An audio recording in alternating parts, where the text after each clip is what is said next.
दोस्तों, क्या बीजेपी कांग्रेस की मिलीभगत में क्षेत्रीय पार्टियों का हो जाएगा बंटाधार?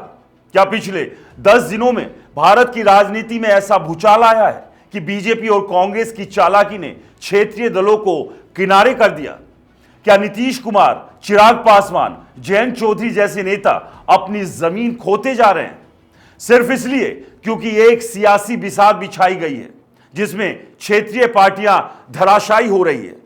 क्या वक्फ संशोधन विधेयक इस पूरे खेल की धुरी है या इसके पीछे कुछ और गहरी रणनीति है? दोस्तों, सवाल यह है कि आखिर ऐसा क्या हुआ कि एनडीए के सहयोगी दलों में भगदड़ मच गई और नेता कांग्रेस की शरण में भाग रहे हैं? क्या यह सब राहुल गांधी की नई रणनीति का नतीजा है या बीजेपी की अपनी रणनीतियों का परिणाम? लेकिन क्या वाकई बीजेपी कांग्रेस की मिलीभगत क्षेत्रीय पार्टियों को खत्म कर रही है? क्या जैसे दिल्ली में हुआ वैसे ही बिहार में भी कांग्रेस भूमिका अदा करने वाली है? 7 अप्रैल 2025 को बिहार में कुछ ऐसा हुआ जिसने एनडीए के सहयोगियों की नींव हिला दी। राहुल गांधी का बिहार दौरा और उसी दिन जेडीयू में इस्तीफों की झड़ी लग गई। दोस्तों, जरा सोचिए, क्या यह महज इत्तेफाक है? दोस्तों, यह सिर्फ एक दिन की बात नहीं। सूत्रों के मुताबिक पिछले 10 दिनों में जेडीयू से 91 लोग पार्टी छोड़ चुके हैं। नीतीश कुमार, जो कभी बिहार की राजनीति के चाणक्य कहलाते थे, आज अपनी ही पार्टी में बिखराव देख रहे हैं। सूत्र बताते हैं कि नीतीश इतने परेशान हैं कि अपने करीबियों से सलाह ले रहे हैं, लेकिन उनमें से कई पर बीजेपी के स्लीपर सेल होने का शक है। क्या यह नीतीश के लिए दोहरी मार नहीं? एक तरफ पार्टी टूट रही है, दूसरी तरफ भरोसे का संकट छाया है। दोस्तों, बीजेपी ने वक्फ संशोधन विधेयक को लोकसभा और राज्यसभा में पारित कर एक बड़ा दांव खेला। दांव था कि यह पारदर्शिता लाएगा, मुस्लिम समुदाय के हित में होगा। खैर, इस पर बात बाद में करते हैं, लेकिन जो इसका उल्टा असर हुआ, पहले इस पर आते हैं। दोस्तों, जेडीयू में मुस्लिम नेताओं ने इसे अपने अधिकारों पर सीधा हमला बताया और इस्तीफे शुरू कर दिए। उत्तर प्रदेश में जयंत चौधरी की आरएलडी से 200 नेताओं और कार्यकर्ताओं ने इस्तीफा दे दिया। चिराग पासवान की लोक जनशक्ति पार्टी, जीतन राम मांझी की हम, संजय निषाद की निषाद पार्टी और ओम प्रकाश राजभर की सुहेल देव भारतीय समाज पार्टी में भी बगावत के सुर उठ रहे हैं। अब सवाल उठता है कि क्या बीजेपी ने अपने पैरों पर कुल्हाड़ी मार ली या फिर यह एक सोची समझी चाल थी बीजेपी की, जिसका थोड़ा बहुत फायदा कांग्रेस को मिल रहा है, लेकिन बगावत करने की कोशिश करने वालों को इसकी पूरी कीमत चुकानी पड़ रही है। दोस्तों, जेडीयू, एलजेपी और हम सत्ता के लिए बीजेपी की नफरत की रणनीति में शामिल तो हो गए, लेकिन क्या उन्हें यह अंदाजा नहीं था कि हम अपनी जमीन खो देंगे? क्या वो भूल गए थे कि जो लोग हमसे नाराज होकर जाएंगे वो किसका दामन थामेंगे? दोस्तों, क्या यह विधेयक कांग्रेस के लिए सुनहरा मौका बन गया है? क्योंकि 7 अप्रैल को राहुल गांधी का बिहार दौरा कोई साधारण रैली नहीं थी।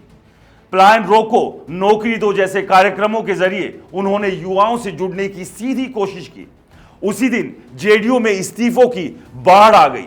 कई बागी नेता राहुल से मिलने की इच्छा जता रहे हैं। क्या ये कांग्रेस की नई रणनीति का हिस्सा है?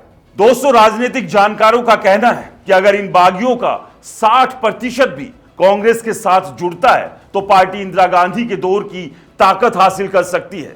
वही इन पार्टियों को अपनी सियासी जमीन खोनी पड़ सकती है। वही राहुल ने इस मौके को भुनाने में जुट गए हैं। अब सवाल आता है कि क्या राहुल की किस्मत अब मेहरबान हो रही है? क्या बिहार और यूपी में कांग्रेस अपने दम पर खड़ी होगी? दोस्तों, चिराग पासवान मुस्लिम वोटरों को मनाने में जुटे हैं। उन्होंने कहा, आपकी नाराजगी सिर आंखों पर।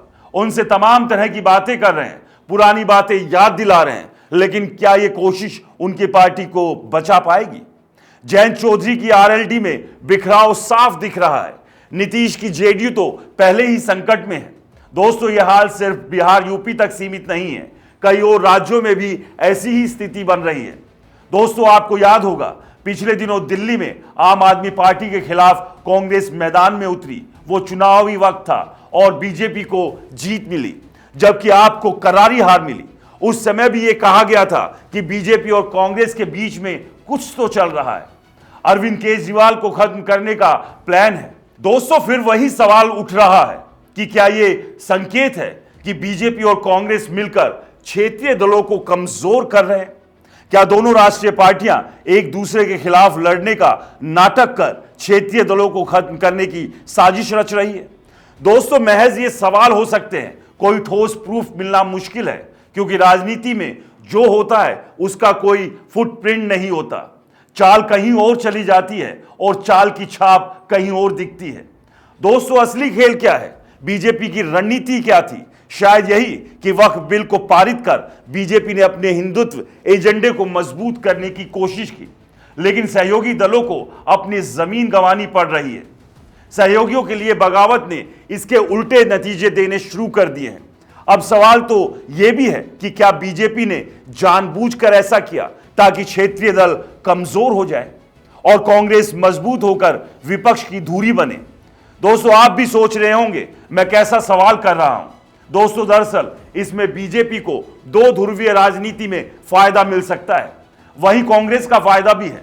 राहुल गांधी का बिहार दौरा और बागी नेताओं का कांग्रेस की ओर झुकाव सहयोग नहीं है। कांग्रेस इसे अल्पसंख्यक और युवा वोटरों के गुस्से को भुनाने का मौका मान रही है।